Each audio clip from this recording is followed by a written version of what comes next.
হবে দলে নিতে হবে মানে ওই ছবি আর হ্যাঁ দলে রয়েছে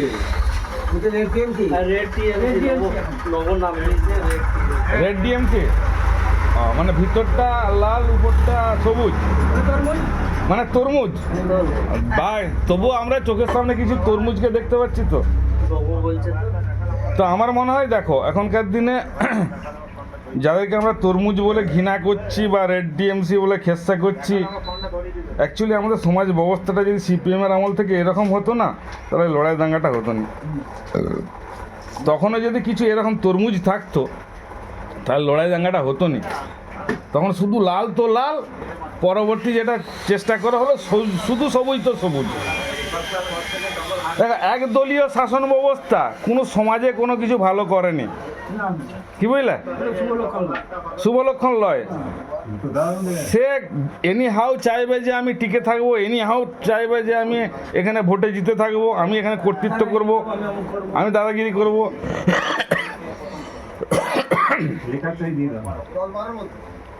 যাই হোক, বাসবাটিতে আমি তো কিছুদিনের জন্য হলো উদ্যোগ নিতে পেরেছিলাম সব রাজনৈতিক দলের নেতাদেরকে বসিয়ে বিচার করা, ফয়সালা করা, আলোচনা করা। ওটা কি ভালো কাজ হয়েছিল? আমরা চাইবো যে সেটা আবার আমরা ফিরিয়ে আনতে। হ্যাঁ, তাহলে ঠিক। আমাদের এলাকায় সত্যিকারেরই কাজও ভালো হয়েছে, হ্যাঁ, এবং আমার এলাকার মানুষ কেউ ভাই সত্যি কথা বলছি, হ্যাঁ, তোমার তো খারাপও বলতে পারে হ্যাঁ, যে আমার এইটা করেছেই নাকি এটা হয় না, মানে কাউরে বিচার শাসন করা এইটা কিন্তু না। দেখো আমার হাতে যতটুকু ছিল অতটুকুই তো আমার হাতে। দেখো আমার হাতে তো কাউকে বাড়ি দেওয়ার লেখা নাই, আমার হাতে কাউকে চাকরি দেওয়ার দায়িত্ব নাই, আমার হাতে কাউকে ভেস্টল্যান্ড বিলি করার দায়িত্ব নাই, কি বুঝতে পারছো? তাহলে আমার হাতে কি দায়িত্ব ছিল যে এখানকার কারো উপরে যদি অন্যায়ভাবে জুলুম হয়, অন্যায়ভাবে কাউকে ঠকিয়ে দেওয়া হয়, অন্যায়ভাবে যদি কারো উপরে কোনো আক্রোশবশত কেউ সেটাকে পার্টির কালার মাখিয়ে তার বিরুদ্ধে কোনো বাজে কাজ করে, তো সেগুলো দেখার।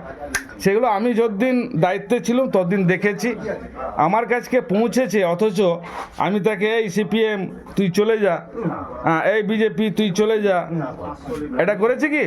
কখনো করিনি।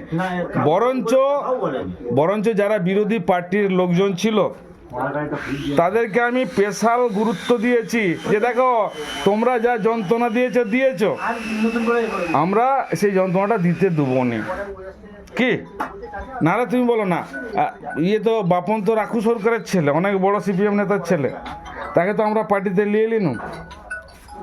তাকে এখানে কোনো রকম জুলুম জরিমানা অমুক তুমুক হাবি যাবি, ওরা বিরাট আতঙ্কের মধ্যে ছিল। হ্যাঁ, ওর বাবা বিরাট আতঙ্কের মধ্যে ছিল, কেন ওরা এক সময় মানুষকে যা জুলুম করেছে সে ভয়টা থাকাটা স্বাভাবিক। হ্যাঁ, এই যে বিবিধতা কি বললেন, কবিতার কথা শুনে আমার এখন গুরুদেব হয়ে গেছে না, ওটা বলোনি, আমাকে বলোনি যে হ্যাঁ আমরা সবাই মিলে ভাই ভাই করে কাঁধে কাঁধ মিলিয়ে সব আমরা আছি, একদম গুরুদেবটা আমাকে বলুন। হ্যাঁ বলবো নি না, ওই এই নীতিটাতে যারা যারা থাকতে পারবে যে আমরা সবাইকার সঙ্গে প্রত্যেকটা লোক আলাদা আলাদা হয়তো পার্টি করতে পারে, যার যাকে ভালো লাগবে সে সেটা করতে পারে, তাকে সমর্থন করতে পারে। হ্যাঁ, আজকে দেখো নবপদ আমাদের লক্ষণটা আমাদের নেতারাও যদি করেছে, কবিতা কিন্তু ডাইরেক্ট ঢুকে গেছে বুঝতে, সাধারণ মানুষকে ঢুকে গেছে, এটা কথা নয়, ও কিন্তু ঢুকে যেয়ে কিন্তু কন্ট্রোল করেছে নিজে। শোনো আমার যদি হয় কি ভাই কিছু বলো, আসো এখানে বসো। ঠিক বলেছে? এখানে কি হচ্ছে, যে একজন অন্যায় করছে তাকেই সেই গুরু ধরে ফেলছে, বলছে তাহলে তো ওই তো বড় এলাকা। হ্যাঁ, এমনও আছে এখানের মধ্যে, ঠিক, আমি তার নাম করছি নি, সে সব কাজেতেই মরে ডিগ্রি করছে, বলছে তবে তাকেই গুরু ধরো সবাই, কেন তার পেশি শক্তি বেশি, তার ক্ষমতা বেশি।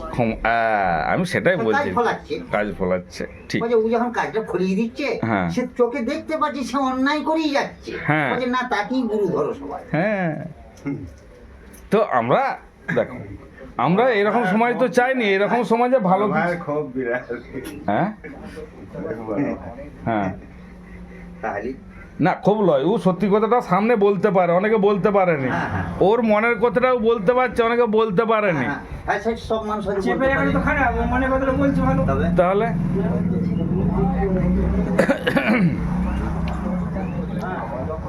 যাই হোক, দেখো আমরা যদি আলোচনাগুলো মানে মুখ বুঝে না থেকে এটা যদি আলোচনা করি না, হ্যাঁ হ্যাঁ ঠিকই তো। তাহলে এটা সমাজে কাজে আসবে। আর তা নাহলে যদি মনে হয় যে এখানে প্রবীর এলো, সে তো আমাদের গ্রামেরই ছেলে, পাশের ছেলে, এলো বললো চলে গেল, আর ঠিক আছে, তারপরে ভুলে গেল। আমরা কার ক কিলো কুমড়ো হলো, কার ক কিলো বেগুন হলো, আলুর দামটা কত হলো, এই নিয়ে ডুবে গেল। এটাও আলোচনায় থাকা দরকার অবশ্যই, যাতে আমরা ফসলের ন্যায্য দাম পাই, কৃষকের যাতে অসুবিধা না হয়, এগুলোই অবশ্যই আমাদের আলোচনার মধ্যে থাকবে, যেহেতু আমরা কৃষক সমাজের লোক। তা সত্ত্বেও কতগুলো কিন্তু এটা আগে দেখো, আমি বলছি উন্নয়ন আগে না আমার জীবন আগে? আগে জীবন। তাহলে আমি বলছি যে একটা পার্টি বা একটা দল সে বলল যে আমি মাসে 3,000 টাকা দেবো, বা মাসে 6,000 টাকা দেবো, বা মাসে 10,000 টাকা দেবো, কিন্তু আমি ওই 10,000 টাকার লোভে আমি যদি বিচার বিবেচনা না করে যদি চোখ মুজে দিয়ে দিই, তাকে সমর্থন করে দিই, সে ভোট পেয়ে যদি চলে আসে, আর আমাদের সমাজ ব্যবস্থাটা যদি এইরকমই চলতে থাকে, কেড়েলিয়ার রাজনীতি, জোর জুলুমের রাজনীতি, তাহলে আজকে ওই তোমাকেও খুন হতে হবে, যা অবস্থা। আর হচ্ছে তোমার ছেলেকে খুন হতে পারে, তোমার মেয়েকে রেপ হতে পারে, তোমার স্ত্রীকে মার্ডার হতে পারে। তাহলে আমার ওই ভাতার জন্যে জীবন চলে যাবে, পয়সার জন্য জীবন চলে যাবে। তো এই ভাবনাটা মানুষকে ভাবাতে হবে যে আগে শান্তি না আগে পয়সা? আগে শান্তি। আমি তোমাকে প্রত্যেকদিন মাছ, মাংস, ডিম, ভাত করে খাওয়াবো, তোমাকে আমি ডেলি তোমার হাত খরচা বাবদ 500 টাকা করে দিয়ে দেবো, আর প্রতিদিন বলবো চা দোকানে একবার করে আসবে, কান ধরে একবার উঠবোস করবে, দিয়ে চলে যাবে। তুমি করতে পারবে? এখানে কেউ করবে? কেউ করবে? করাটা উচিত নয়। তাহলে আমাদেরকে এটা বুঝতে হবে, আগে তো মানুষ, তাহলে আগে আমরা মনুষ্য সমাজটা তৈরি করি। আমরা কিসের লড়াই লড়ছি? উপরতলার কে ভালো রাষ্ট্র পরিচালনা করবে, কে বেশি মানুষকে রিলিফ দিতে পারবে, কে বেশি উন্নয়ন করতে পারবে, তার জন্য আমরা তাদেরকে চয়েস করছি কি। কিন্তু আমরা এখন কি দেখছি, তারা হিন্দু মুসলিমে দাঙ্গা লাগিয়ে দিচ্ছে, হিন্দুদেরকে হিন্দু হিন্দু হিন্দু হিন্দু করে উস্কাচ্ছে, আর মুসলিমদেরকে মুসলিম মুসলিম মুসলিম করে উস্কাচ্ছে। আমরা সিপিএমের আমলে অনেক সন্ত্রাস দেখেছি, কিন্তু এটা দেখিনি যে হিন্দু একটা আলাদা এখানে দল বা মুসলিম একটা আলাদা একটা দল, এটা অন্তত দেখিনি। সিপিএমের যে ভালো গুণটা তো আমাকে স্বীকার করতে হবে, এটা অবশ্যই ভালো গুণ ছিল। এই যে ধর্মীয় বিভাজন, সাম্প্রদায়িক এই যে উস্কানি, এটা কিন্তু বাবু সিপিএমের আমলে ছিল না। ছিল কি? ছিল না। কিন্তু যেটা ছিল সেটা হচ্ছে আরো মারাত্মক, মানে লুট খুন দাঙ্গা একদম এগুলো ছিল। হ্যাঁ, তাহলে সেই রকম একটা ময়দান, সেই রকম একটা ময়দানে এটা ভাবতে হবে। সেই সমস্ত মানুষগুলো তো সমাজে আছে, সব তো শেষ হয়ে যায়নি, তাদের চিন্তাগুলো তো মাথায় আছে। সেই রকম একটা ময়দানে আজকে যদি ধরো এই ধর্মীয় উস্কানি দিয়ে ধর্মীয় মানুষদেরকে এক করে দেয়, কেউ বলছে কি আমরা যদি লাগাম ছেড়ে দিই তাহলে 1 মিনিটের মধ্যে আর একটা মানে কমিউনিটিকে শেষ করে দেবে, ধ্বংস করে দেবে। মানে এটা মুসলিমদেরকে বলা হচ্ছে যে মুসলিমরা এত শক্তিশালী, এত তাদেরকে যদি আমরা অর্ডার করে দিই যে এখানে হিন্দুদেরকে 1 সেকেন্ডে শেষ করে দেবো, কেউ বলছে 5 মিনিটে শেষ করে দেবো, কেউ বলছে ভাগীরথী গঙ্গায় ভাসিয়ে দেবো। তাহলে এই যে রাজনৈতিক মানে সংস্কৃতি, এটা একমাত্র শুধু তাদের ভোটে জেতার জন্যে। এখানে আমাদের কিছু লাভ হবে না। তারা আমাদেরকে লোভ দেখাচ্ছে, ভাতা দেবো, এই করবো, সেই করবো, আর ভয় দেখাচ্ছে কি ভাগীরথী ভাসিয়ে দেবো, তোমাদেরকে বাংলাদেশ পার করে দিবে, এরকম ভয় দেখাচ্ছে। তাহলে একটা মানুষকে যদি ভয় আর লোভ দেখানো হয়, তাহলে তার বাস্তব বুদ্ধিটা থাকবে মাথার মধ্যে? থাকবে নি, হয়তো ভয় আছে, আর একদিকে লোভ। আমি তোমার পাশে না থাকলে এই ভয়, হ্যাঁ, আর পাশে থাকতে পেলে এটা আমার বাড়তা ইনকাম হবে, বাড়তা লাভ হবে, তাহলে এটা লোভ। তো আজকে এই ভয় আর লোভের রাজনীতির ফায়দা উপরতলার নেতারা নিচ্ছে, এবং তাদের সঙ্গে যুক্ত আছে বড় বড় কর্পোরেট, কিন্তু কর্পোরেট সংস্থা কি বুঝলে, যারা টাকা সাপ্লাই করছে। তারা business যাই হোক, বলি এটা ঠিক। কোথাও আদবানিরা আছে তো কোথাও অন্য লোকরা আছে, ওটা কিন্তু একবারে লোয়ার লেভেল পর্যন্ত আছে, কি বুঝলে, আদবানিরা আছে রাজ্য কেন্দ্রের সঙ্গে, তার চেয়ে যারা ছোট কর্পোরেট আছে তারা আছে জেলা নেতাদের সঙ্গে, তার চেয়ে যারা ছোট ছোট কন্ট্রাক্টর আছে তারা হচ্ছে অঞ্চলের নেতাদের পাশে। হ্যাঁ, আর এখানে যারা যেমন ওই আনন্দ সেনের মতো যারা কর্পোরেট দুনিয়ার লোক, যারা ঠিকাদার কন্ট্রাক্টর, তারা আছে বুথ লেভেলের লোকের সঙ্গে। কি দেখবে, দেখো ওইটা ওদের কাজ, ওরা যদি ওটা না করতে পারে না তাহলে ওরা কাজই পাবে না, ওদের পেটে ভাত থাকবে না। কি আজকে ও যদি এখানকার টিএমসি নেতাদিকে একটু চা বিস্কুট না খাওয়ায়, যদি একটু তেল না মারে, একটু দাদা না করে, তাহলে ওকে কাজ দেবে, এখানে কাজ করতে দেবে? আমি কি বলছি, হ্যাঁ, এটা বাস্তব কথা এটা বাস্তব বলেছি। বিকেলে বেরোন, বুঝলেন? হ্যাঁ, বিকেলে তোমরা সবাই যাবে? হ্যাঁ যাবো, না সমাজের কাজ হলে যাবো না। সেই। তবে কি আমার কথা হচ্ছে, সমাজের কাজ ভালো কাজ হলে মানুষকে খেতে পাই না, হ্যাঁ, একটাও কিন্তু দেখতে হবে, তাকে কেওড়া হোক, মুসলিম হোক। আচ্ছা, তোমার কি মনে হয়? দেখো, আমি অন্য জায়গার কথা বলছি না, আমি অত বড় নেতা নয়, সারা বাংলার কথা ভাবার জন্য সারা বাংলার লোক আছে। এখানে কে খেতে পায় না? এখানে বলো দিনে, বলছি হতে পারে আমি চা খেতে পাইনি সকাল থেকে, মোটে না কেউ হবে, এমনও মানুষ আছে ডাক্তার দেখাতে পাইনি এই কারণে। তাহলে চাচা বলছে আমি চা খেতে পাইনি সকাল থেকে, তিনবার মাত্র পেলুম, তাহলে এখন সারা দিনের বাকি আছে। তাহলে আজকে অর্থনৈতিক অবস্থাটা কিন্তু এই জায়গায় আছে। অবশ্যই আমাদের কতুলপুর ব্লকে কি বিভূতিদা, দেখো আমার যেটা মনে হয়, পরিষ্কার কথা। ও ভাই বিভূতিদাকে বলছি, আমার যেটা মনে হয় এখানকার যারা সব গরিব মানুষ আছে তাদের মধ্যে বিভূতিদা একজন, ঠিক বলেছি? তাহলে আজকে ও বলুক যে আজকে সিপিএম এর আমলে যেভাবে চলতো তার চেয়ে একটু সচ্ছলতা এসছে না আসেনি? এসছে তো। তখন ও তাগদ ছিল, কাজ করতে পারতো, দুটো লোকের কাজও করতো, বিরাট কাজের দম ছিল, বিরাট দেখেছি আমরা, এবং ওর বাজারে চাহিদাও ছিল যে ও যদি কাজে যায় ওকে আগে নিবে, এরকম ছিল। তাহলে সেই লোকটা এখন কাজ করতে পারেনি, সেও বলছে না অর্থনৈতিক সচ্ছলতা তখনকার চেয়ে এখন ভালো হয়েছে। এটা যে তৃণমূল আসার জন্য ভালো হয়েছে বা সিপিএম না থাকার জন্য ভালো হয়েছে এই কথাটা আমি বলছি না, অটোমেটিক আমাদের এখানে প্রোডাকশন বৃদ্ধি পেয়েছে, এখানকার বহু ছেলেমেয়েরা তারা বাইরে যে কাজ করছে, সে সাহস, সে অভিজ্ঞতা, হ্যাঁ, সে সিকিউরিটি তারা পেয়েছে, তাহলে উন্নতি হচ্ছে। এরপরে আমাদের যেটা কি দরকার আছে, নিরাপত্তা, শান্তি, এখানে বিশৃঙ্খলা যাতে না হয়, অনৈতিকতা যাতে না হয়, জুলুম যাতে না হয়, তো সেটা আমরা উদ্যোগ নিলে করতে পারবো। এটার জন্য বড় বড় নেতা, বড় বড় পার্টির দরকার নাই। আমি একটা সত্যি কথা বলছি, বলো দিনে, বিকেলের দিকে আসুন। অবশ্যই বিকেল সকাল সন্ধ্যা থাকতে হবে। কি করি আমরা যেমন দুটো তিনটে চাচা তো বাড়ির সাথে ম্যানেজার ছিল, আমরা লরিগুলো উঠা নামা করে মাথা পাশে দুটো করে গাড়ি দিয়েছি, তাহলে কত কষ্ট করতে হয়েছে। আমি যদি আমাদের অভাব হয়েছে, আমি ঘুরবো এইরকম দোকানে বসে দোকান চা খাইনি, আর তখন সেই তুমি যেমন গল্প করছো, গল্প করার সময় পাই না। সকালবেলা বলি আমার এই সিন আর কদিনে কাজ যেতে গেলে তাই খেতে পাবো, এতে কারোর অসুবিধা হবে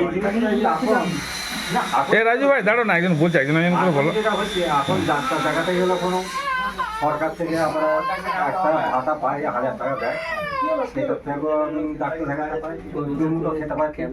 রেশনটা যে দিচ্ছে, রেশনটাও আমাদের প্রায় 6 মাস, তাহলে 5 দিন আমি বসে খেতে পারছি। তাহলে আমি এটা দেখবো নি আসার পর কাজ দেখাও, আমি স্বাস্থ্যসাথী কার্ডের বিষয়টা আমি যাচ্ছি বলতে কি ওইটা নিয়ে তো আমি ব্যবহার করতে হয়নি এখন পর্যন্ত থাকুক যাই আমি হাসপাতাল থেকে যোগাযোগটা পাচ্ছি তাহলে যেখান থেকে তো আমি একটা সাহায্য পাচ্ছি।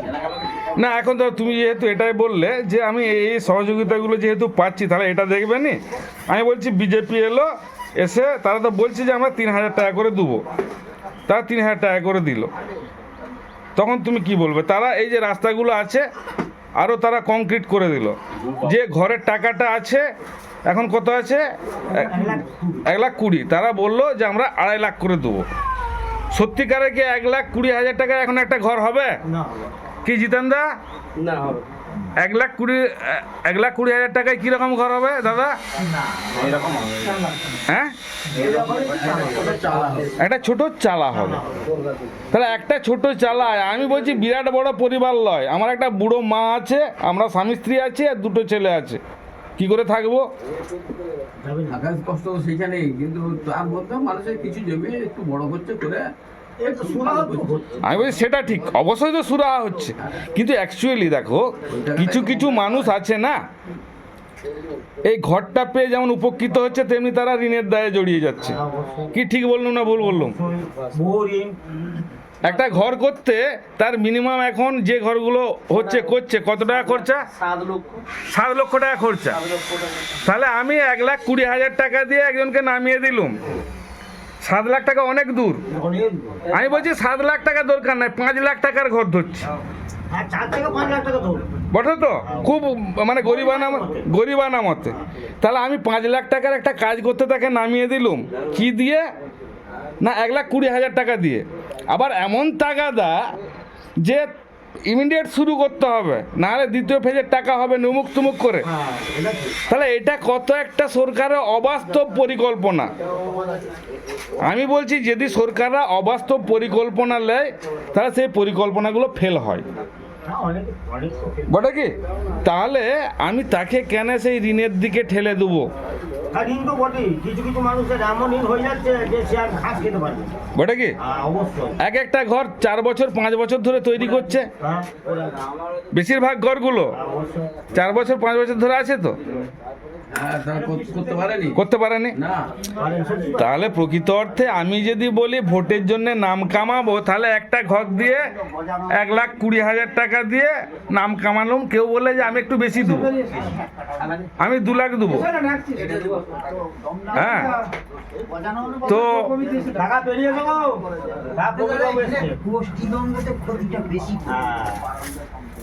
আরে বাবা গোষ্ঠীদ্বন্দ্ব তো দেখো প্রত্যেকটা মুহূর্ত প্রত্যেকটা সমাজের মধ্যে আছে, পরিবারের মধ্যেও আছে, কিন্তু সেই গোষ্ঠীদ্বন্দ্বটা যদি সুষ্ঠু সমাধানের মধ্যে আসে সেটা তাহলে সেই গোষ্ঠীদ্বন্দ্বটা ক্ষতিকারক হবে না, সেটা লাভজনক হবে। আর গোষ্ঠীদ্বন্দ্বটা যদি কোনো ব্যক্তি স্বার্থে চলে যায় বা ক্ষুদ্র স্বার্থে চলে যায় তাহলে সেটা ক্ষতি হবে। আমাদের সেটা হচ্ছে দ্বন্দ্ব ছাড়া কখনো সমাজের উন্নতি হয়নি, ডেভেলপ হয়নি। কাকু ভালো আছো? তোমার কত বয়স হলো? 73+। তো এখনো তো ভালোই ফিট আছো, এখানে হেঁটে এলে তো তাহলে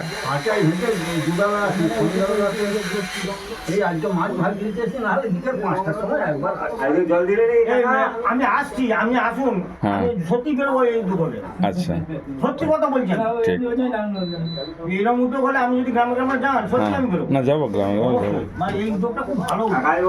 গ্রামে গ্রামে না গেলে কাজ হবে না। আসছি আমি তাহলে ঠিক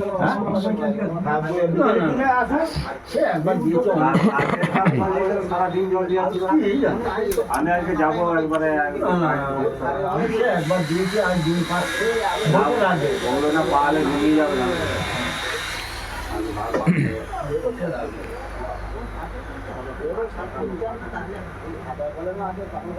ভোটের সময় কেউ দেখতে পারেন সেই রানহাটে দেখুন একবার, তারপর তারপরে রাজু ভাই এখন মানে কি বলবো, অনেকদিন ধরে রাজনীতি করে করে একটু আলামারা হয়ে গেছে আর কি, ওই জন্য একটু ওই সময়টা রেস্ট নিচ্ছিল। সেদিনের ভোটের দিনে গেল না আমাদেরকে পাশাপাশিগুলো এই বলতে যেমন রান্নাঘাট রানাঘাটে দেখি, দেখতে গেল খৈটা লিখতে গেল কানাই ঘোষ বসছিল দেখুন।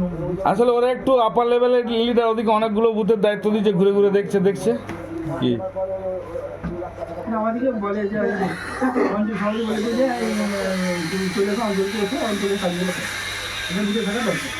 কাকু আপনাদের বাড়ি দিয়ে যাওয়া ভাবছিলাম বুঝলেন, ওই একটা আমরা ইয়ে করছি আর কি, একটা ব্যক্তিগত আমার উদ্যোগে করছি এবং সাধারণ মানুষের সমর্থন আছে, যে ভোট পরবর্তী যে হিংসা হয় বা ভোটের আগে যে হিংসা হয়, ভোটের সময় যে হিংসা হয়, সেগুলো যাতে না হয়, হ্যাঁ, তার জন্য একটা উদ্যোগ মানুষকে বোঝানো। হ্যাঁ, খুব ভালো উদ্যোগ, খুব ভালো উদ্যোগ। হ্যাঁ, খুব ভালো উদ্যোগ। ওই বলতে না, তুমি ধরো হিংসা পরবর্তী সময়ে যে বেশি তৃণমূল যখন এসেই যে আরম্ভটা করেছিল, তারপর কবির গোড়ায় আসার পর থেকে সে একেবারে সব ওর ইয়েতে অনেকেই এসেছে, ফাটিয়ে কত লোকের যে চা কেন পয়সা খেয়ে দেবে, সেটা চিরকাল মনে রাখবে। ওই যে একটু করে দিবে, দেওয়ার পর এই যে উদ্যোগটা, এটা খুবই ভালো উদ্যোগ। সে প্রথমের দিকে এসে দুম ধরাক্কা, একে ধরো তাকে ধরো, এ করো, এইখানেও যদি হয় সেটাও যাতে না হয়। হ্যাঁ, আমার যে তৃণমূল জিতে সেটাও ওরা ঠিক হবে নি, আবার ইয়ে হলে হ্যাঁ যেই আসুক। আমি সভাপতি হওয়ার পর বুঝলে কাকু, হ্যাঁ, আলী ভাই আমাকে একদিন ফোন করেছে। আমি ইয়েকে সেদিনে বলেছি, ওই যে কি বলে ভোটের 7 দিন আগে ওই যে বিকাশ, আমরা বাবু শুনো, তুমি বলছো মানে সব এসছিল, কি বলে হ্যাঁ হ্যাঁ, বলছি যে আলীবাবু আমাকে ফোন করেছিল, আমি তখন সে সভাপতি হয়েছি আর কি, 12 সালে হ্যাঁ 12 সালেতে, যে এরকম প্রবীর এরকম আমি তোমার আলী কাকু বলছি। আমি হ্যাঁ বলুন। বলছি এরকম আমাকে তো ইয়ে তোমাদের পার্টির লোক,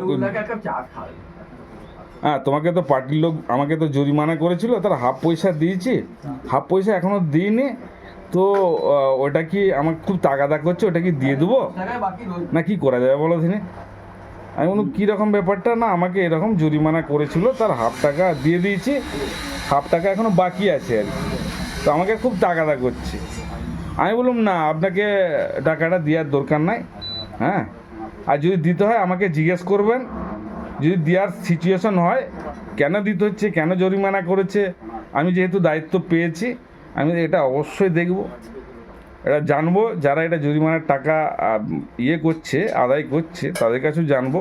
তবে আমার মনে হয় যে আপনি যদি আরও কিছুদিন চেপে যান, টাকাটা না দেন, তাহলে আপনাকে আর তাগাদা করবে না। তারপর কিন্তু আর তাগাদা হয়নি, কি বুঝতে পারছি? এরকম কিছু কিছু কাজ হয়েছে। হ্যাঁ, শুনুন, এখানকার ও আসার পরে হয়েছে, চা খাবো ওই কি চা খাবার জন্য এখানকার মানুষ যে সন্ত্রাস দেখেছে সিবিআই আমলে, হ্যাঁ। সেই সন্ত্রাস আর চাইনি। হ্যাঁ ঠিক। চায়না জুলুম, আইকে মিছিলে না গেলে হ্যাঁ। 200 টাকা জরিমানা, হ্যাঁ। কন্ট্রোল বন্ধ করে দেবো, না, না, সে- চা দোকান বন্ধ করে দেবো, সেটা রেশন হয়নি। বন্ধ করে দেবো, হ্যাঁ। সেই জিনিসটা তো আর না, না, হয়নি। না, সেটা হয়নি, তখনকার দিনে হয়েছে। ঠিক। মানুষ ভালো হয়ে যায়। তাহলে এখন চাই মানুষ শান্তি চাই, একদম। যাতে সবাই মিলে ভাই ভাই হয়ে আমরা থাকতে পারি, হিন্দু মুসলিম শিখ হ্যাঁ। খ্রিস্টান জৈন ঠিক। আদিবাসী। পার্টি যে যার পছন্দ হবে করুক না, কি পার্টি করার অধিকার আছে, গণতান্ত্রিক দেশ। সে আর কথা। বুথের মানুষকে কে? বুথে কাজ করতে দিতে হবে। কিন্তু আমরা হ্যাঁ। আসার থেকে আর হয়নি, বুথের মানুষ হ্যাঁ জরিমানা হয় না, চাঁদা জুলুম হয় তাদের না, কাজ কিছু। করতে দিতে হবে। ঠিক। কাজ তো করুক, ধান কাটার সময় ধান কাটুক, গুড়া যে আমি মরে দিদি করছি, অন্যায় করছি, হ্যাঁ। তাই আমরা যে গুরু ধরছি, হ্যাঁ, না এটা রাতের চলবে বেলাতেও যে গুরু ধরছি, না, এটা চলবে না, ওইটি চলবে না। ঠিক ঠিক। ওইটাই বেশি চলবে। যে গুরু এখন গুরু ধরতে হলে যে মারপ্যাচ বেশি করবে তাকে গুরু ধরতে তো হবে। আমরা ঠিক করেছি কাকু, আমরা ঠিক করেছি যে বিভিন্ন যারা পুরনো বয়স্ক রাজনৈতিক লিডার আছে, তাদেরও চিন্তা ভাবনাটা কি আছে এটা আমরা জানবো, হ্যাঁ, যে তারাও কি চাচ্ছে। তোমাকে ঠিক আছে। দিনে হ্যাঁ, আর একটা হচ্ছে যারা এখনকার রাজনৈতিক দলের মধ্যে আছে তাদের চিন্তাটা কি আছে, হ্যাঁ, বা যারা সাধারণ মানুষ ঘরের বউ বাচ্চা নিয়ে যারা সংসার করে তাদের চিন্তাটা কি আছে, যে আমরা জুলুম করে হলো একটা পার্টিকে এখানে টেনে আটকে রাখবো, না যে যার মতো করে ভোট দিয়ে গণতান্ত্রিক যে প্রকৃত পরিবেশ সেটা গড়ে তুলবো, এ বাইরে থেকে সন্ত্রাস এটাকে সমর্থন করব, না এটার বিরোধিতা করবো, এই সমস্ত বিষয় নিয়ে আলোচনা করব। এখান থেকে একটা জনমত তৈরি হবে এবং তার ভিত্তিতে আমরা সমাজের মানুষকে শিক্ষিত করব, সচেতন করব। এটা আমাদের মানুষকে সচেতন করার কাজ। তবে এটা কথা লয়, 2 বস্তা তোমার মলাই থেকে ধান চুরি যাই হোক, বাড়িতে পানি ফেলবো। আমরা সেটাও কাজ আছে বিভূতিদা নামাজ পড়ো এখানে ওই পাশাপাশি গ্রামে যাওয়ার কথা হলো, যেদিন যাবা তুমি যাবে? বাহ, যেমন কেন বাহ, আমি খুব ভালো। এই বছর এই ইয়েতে বেরোতে পারিনি, তার বাকি তো আমি প্রতি যেতেই যাই। আচ্ছা, ঠিক ঠিক ঠিক আছে। না এটা দেখো, এটা তো আমি পার্টিকুলার তৃণমূল পার্টির পক্ষ থেকে আসছি এমনটা তো নয়, এটা ভাবার দরকার নাই। না ম্যাম, আমি একজন নিরপেক্ষ লোক, এটা ভাবতে হবে আমি সমস্ত পার্টির লোককে নিয়েই যেতে পারি, হ্যাঁ। তো আমার কোনো যাকে নিয়ে যাবেন তা আমার খবর দিলে আমার মূল উদ্দেশ্য যাতে সমাজে শান্তি শৃঙ্খলা বজায় থাকে। যেমন কি কাকু, ঠিক আছে তো? ঠিক। যাটা তো দরকার আছে